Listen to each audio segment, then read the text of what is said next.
구독자 여러분 안녕하십니까? 반갑습니다. 가인은 하나님 앞을 떠나와 가지고 제일 먼저 도시를 세웠습니다.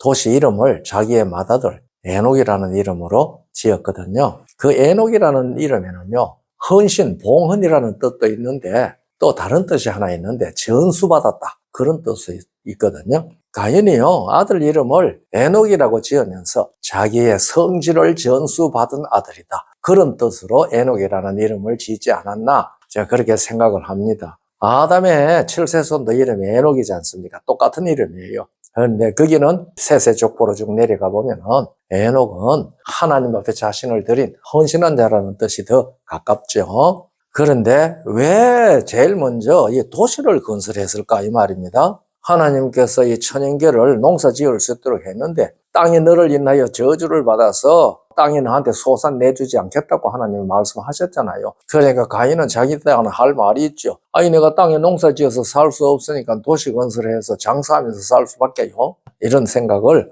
했을 수도 있겠죠. 그런데 사람들이 도시를 건설하는 목적을 성경은 암시적으로 나타냈는데 어떻게 암시하셨는가, 무엇을 암시하는 것인가, 이거 오늘 한번 성경을 통해서 들어보려고 합니다. 19세기에 어떤 사람이요, 이런 말을 했더라고요. 시골은 하나님이 만드셨는데 도시는 악마가 만들었다. 제가 그런 글을 한번 읽었습니다. 오래전에요. 읽으면서 재미있는 표현이기는 하지만은 좀 지나친 표현이 아닐까 하는 생각을 했는데 성경을 연구하면서 문득 그 말이 생각이 났거든요.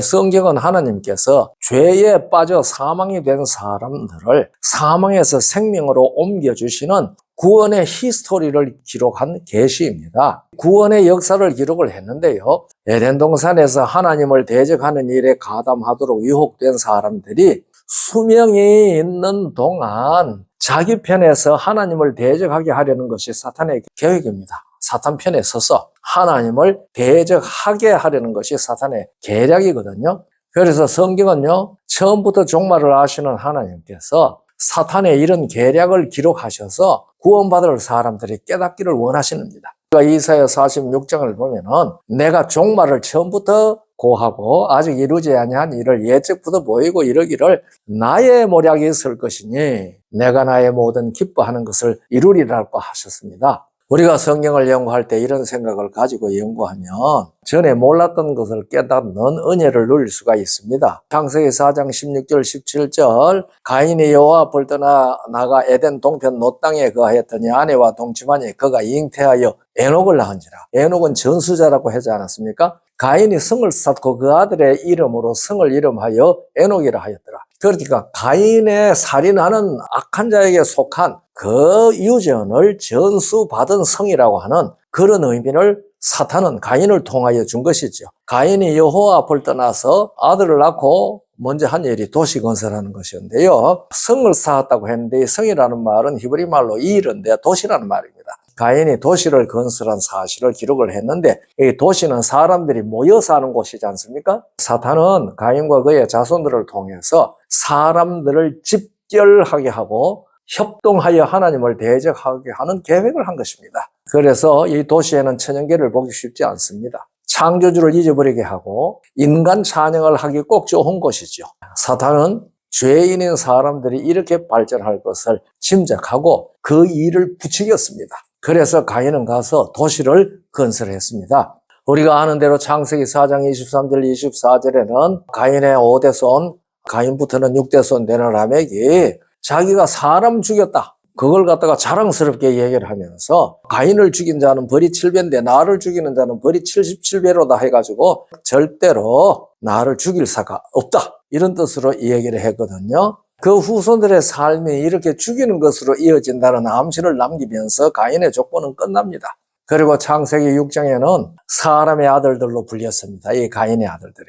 창세기 4장 26절에서 셋이 에녹을 낳은 후에 비로소 사람들이 여호와의 이름을 불렀다고 기록한 것 우리가 들었지 않습니까? 두 가지 의미, 하나는 경배하기 위하여 부른 것이고 하나는 조롱하기 위하여 부른 것이라고 저는 그렇게 깨닫거든요. 그런데 이 바리새인들은요, 자신을 바리새인이라고 그럽니다. 바리새라고 하는 말은 구별된 자라는 말입니다. 거룩한 무리라는 뜻이거든요. 그리고 바리새인들과 같지 아니한 사람을 무엇이라고 부르는가 하면은 암하레스라고 불렀습니다. 암은 사람이라는 말이에요. 백성이라는 말이에요. 하레스는 땅이라는 말입니다. 그래서 히브리어 구약 성경에 75번이나 나오는데요. 거기에는 암하레스가 사람을 무시하는 그런 뜻은 아니고 계속적으로 세월이 흐르면서 예수님 당시에는 요한복음 7장 49절에서 바리새인들이 율법을 알지 못하는 이 무리는 저주를 받은 자로다 라고 하는 말처럼 암하레스라는 말은 조롱하는 태도를 대신하여 표현한 말이었습니다. 그런데 홍수전시대에도 이 말이 유행했던 것을 알 수가 있습니다. 이 사람들이 여호와라고 부를 때에 그렇게 무시하는 말로 불렀다 이 말이에요. 그런데 창세기 9장 1절을 보면은 하나님이 노아와 그 아들들에게 복을 주시며 그들에게 이르시되 생육하고 번성하여 땅에 충만하라고 하지 않았습니까? 가인의 후손은 홍수로 다 멸절되었습니다. 노아와 그 자손만 살았죠. 그러니까 그 이후에는 가인의 자손들은 지구상에 없습니다. 그런데 노아와 그 아들들에게 복을 주시면서 생육하고 번성하라고 했는데 그때는요, 아담을 창조하시고 아담 부부를 창조하시고 생육하고 번성하여 땅에 충만하라고 한 그 하나님의 형상은 없어졌을 때입니다. 노아가 비록 하나님 앞에서 의인이었을지라도 그는 아담 안에서 죽은 생명을 가질 수밖에 없는 사람이었기 때문에 죽지 않은 영생의 생명을 가지고 생육하고 번성할 수 없거든요. 이때는 다 육체가 되었기 때문에 그렇습니다. 창세기 6장 3절에 범죄함으로 육체가 되었다고 되어 있거든요. 그런데 그 노아의 세 아들 중에 함이 가인과 같은 정신에 빠졌습니다. 사탄이 아마도 적당한 사람 골라서 공격했을 수도 있습니다. 그리고 이 창세기 10장은 이 세 아들로부터 생육한 사람들의 이름이 나옵니다. 이들은 나가서 도시를 건설했어요. 도시 건설의 절정이 바벨탑과 그 도시입니다.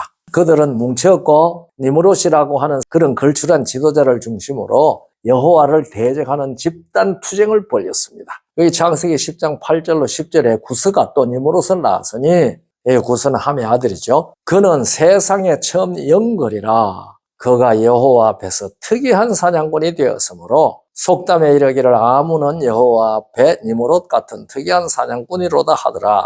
그의 나라는 신할 땅의 바벨과 에렉과 아갓과 갈레에서 시작되었다고 그랬는데요. 근데 여호와 앞에서 특이한이라는 말, 히브리 말로 기보르입니다. 이 기보르라는 말은 능력 있는 자라는 말이에요. 그러니까 여호와 하나님께서 능력 있는 자라고 이야기할 때에도 이 기보르라는 말을 썼거든요. 그러니까 여기에서 이 기보르라는 말을 쓴 것은 니므롯이 나는 신이다 라고 하는 그런 주장을 했다는 것을 암시하는 말입니다. 그리고 여기에 여호와 앞에서라고 하는 말은 70인역에서는 에난티온이라고 하는 헬라 말을 썼는데요. 이 에난티온이라는 말은 앞에 전에라는 뜻도 있지만은 대적한다는 뜻도 있습니다. 그런데 이 요세푸스는 유대의 역사가 이 앞에라는 말을 대적하는으로 이해했습니다. 그래서 그의 고대사를 보면은 니므롯은 여호와를 대적하는 능력 있는 자요, 바벨탑 쌓는 주동 인물이라고 고대사에 이 말이 적혀져 있습니다. 그래서 이 10장에는요, 건설한 큰 도시들 이름이 여러 개 나옵니다. 그 도시의 절정이 바벨탑입니다. 사탄이 여호와 하나님을 대적하는 일을 극대화한 것입니다. 그래서 창세기 시초에 기록한 도시 이야기는 여호와 하나님을 효과적으로 대적하는 모습을 암시하는 계시적 기록입니다. 여러분이나 저는요, 어디서 살든지 창조주를 기억하고 믿음으로 충성하면서 예수 안에 있는 생명을 확보하는 그러한 삶으로 오늘이라는 하루하루를 충성스럽게 살도록 그렇게 살때 복 주시기를 바랍니다. 감사합니다.